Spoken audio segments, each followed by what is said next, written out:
सवाल पूछने का हक नागरिक को है, प्रजा को नहीं है। दोनों हाथ से लेने का जो हक है वो है प्रजा का। जब मर्जी उनको पकड़ के अंदर करना या फिर ये नहीं हो सकता वो नहीं हो सकता ये कहना नहीं है। हम कुछ सवाल उठाएंगे तो हो सकता है कि हमको देशद्रोही कहें। एक दूसरे को, देश का जनता को एक दूसरे को दुश्मन बनाने का जो काम है ये बहुत आसान है। प्रशासन का उद्देश्य या प्रशासन का एम ये होना चाहिए कि हर व्यक्ति, हर नागरिक का जो अधिकार है उसको बढ़ाए कैसे।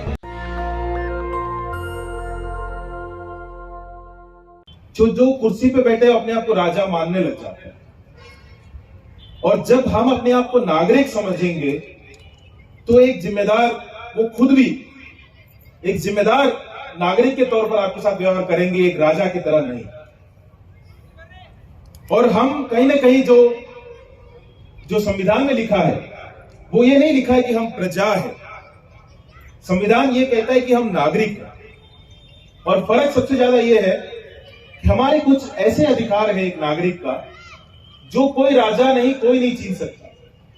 वो संविधान वो हमें ऐसे, हम एक इंसान के तौर पर वो अधिकार हमारे भीतर है, और संविधान में उसको लिखा भी है कि आपके अधिकार है, कोई इसको छीन नहीं सकता।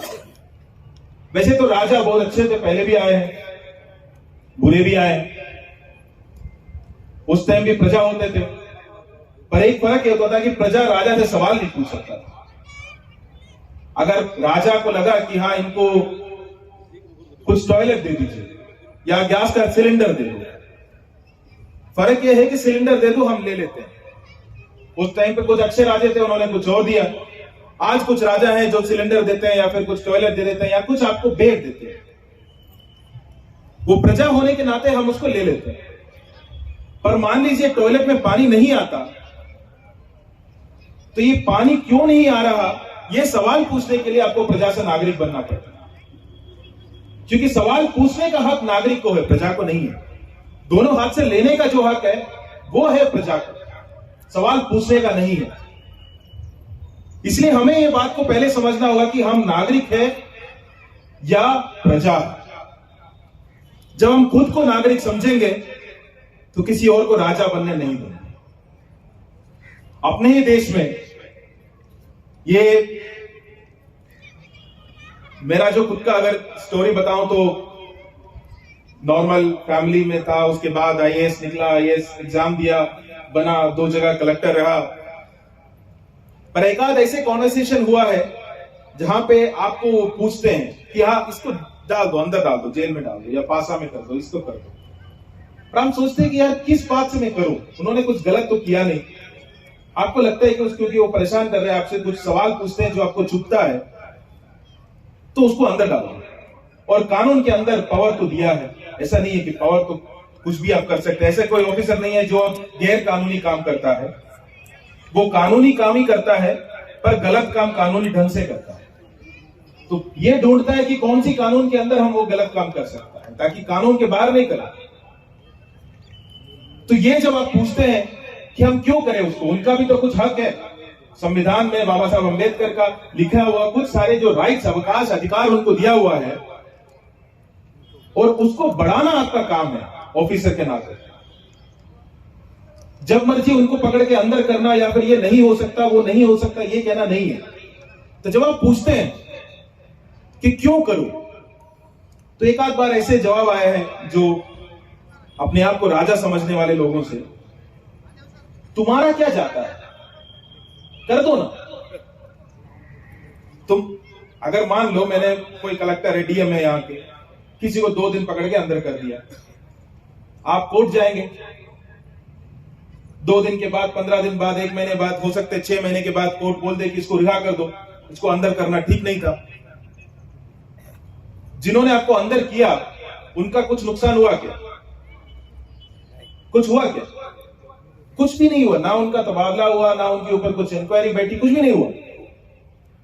बस इतना सा हुआ कि आप जेल गए, 6 महीने के बाद आप खुद लड़ाई किया, उसके बाद खुद आप बाहर आए। ये नहीं हो सकता प्रशासन का उद्देश्य।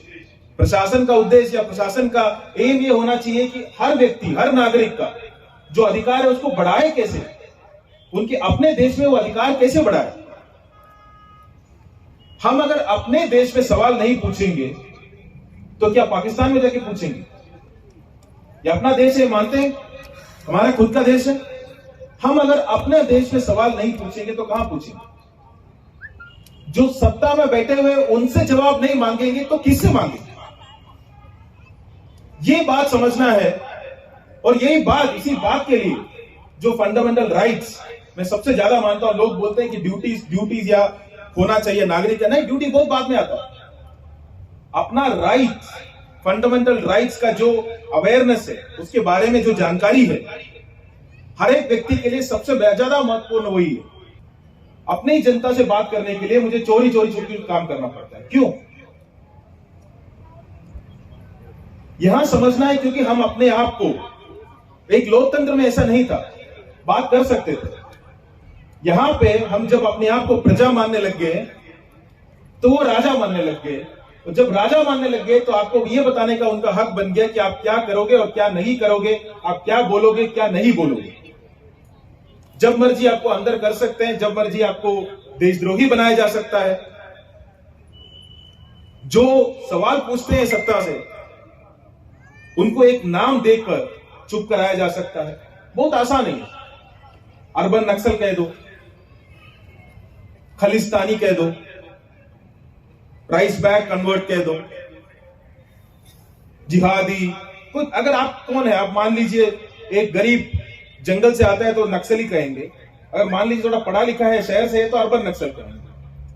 और अगर आप एक क्रिश्चियन है, सवाल पूछेंगे तो राइस बैक कन्वर्ट या वतिकान का वो कहेंगे। और मुसलमान है तो जिहादी है, आतंकवादी है कहेंगे। तो आप सवाल तो पूछ ही नहीं सकते। वो सवाल को जवाब देकर ना चुप कराने के बजाय, क्योंकि जवाब है नहीं, उनको एक नाम दे के चुप करा देते हैं। एक नाम बुला लो उनको। अगर उनको एक नाम दे दिया तो फिर वो सवाल लेने की जरूरत ही नहीं। ये जो आइडेंटिटी तक सीमित रखना, वो रोहित वेमुला का ही पोएम का एक लाइन है, अपने आप को एक आइडेंटिटी तक सीमित रखना है। सबसे जो नजदीकी आइडेंटिटी है उसी तक सीमित रखना, वो बहुत आसान है। हम अगर एक है तो हम लड़ किसी के खिलाफ है, और हमें हमेशा कोई दुश्मन चाहिए जिनके खिलाफ हम लड़ते जा रहे हैं। मैं समझता हूं वो देश के लिए खतरनाक है।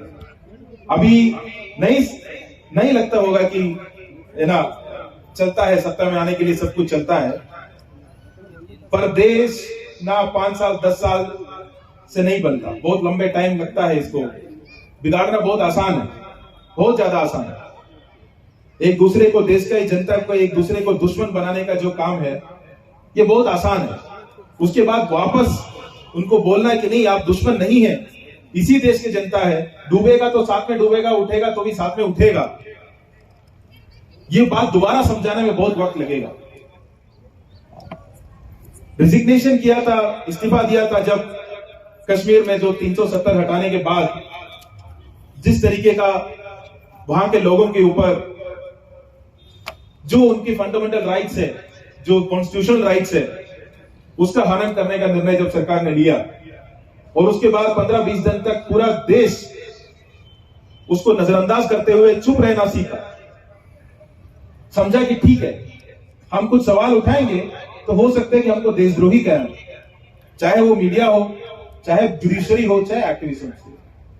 तभी लगा कि नहीं, सवाल पूछना जरूरी है। और हम नहीं पूछे आज तो आगे का पीढ़ी जरूर पूछेंगे आपसे। जब ये हो रहा था तब आप कहां थे? आगे का पीढ़ी जरूर पूछेंगे आपसे। आज हम नहीं लड़े तो बच्चे जरूर पूछेंगे। आप नहीं लड़े इसलिए आज हमारे हालत ये है। ये कई लोग पूछते हैं मुझसे कि सरकार फांसीवादी है या नहीं, कई बार पूछते हैं। तो मैं बोलता हूं कि फांसीवादी हो सकता है, मुझे नहीं पता, पर बेवकूफ जरूर है।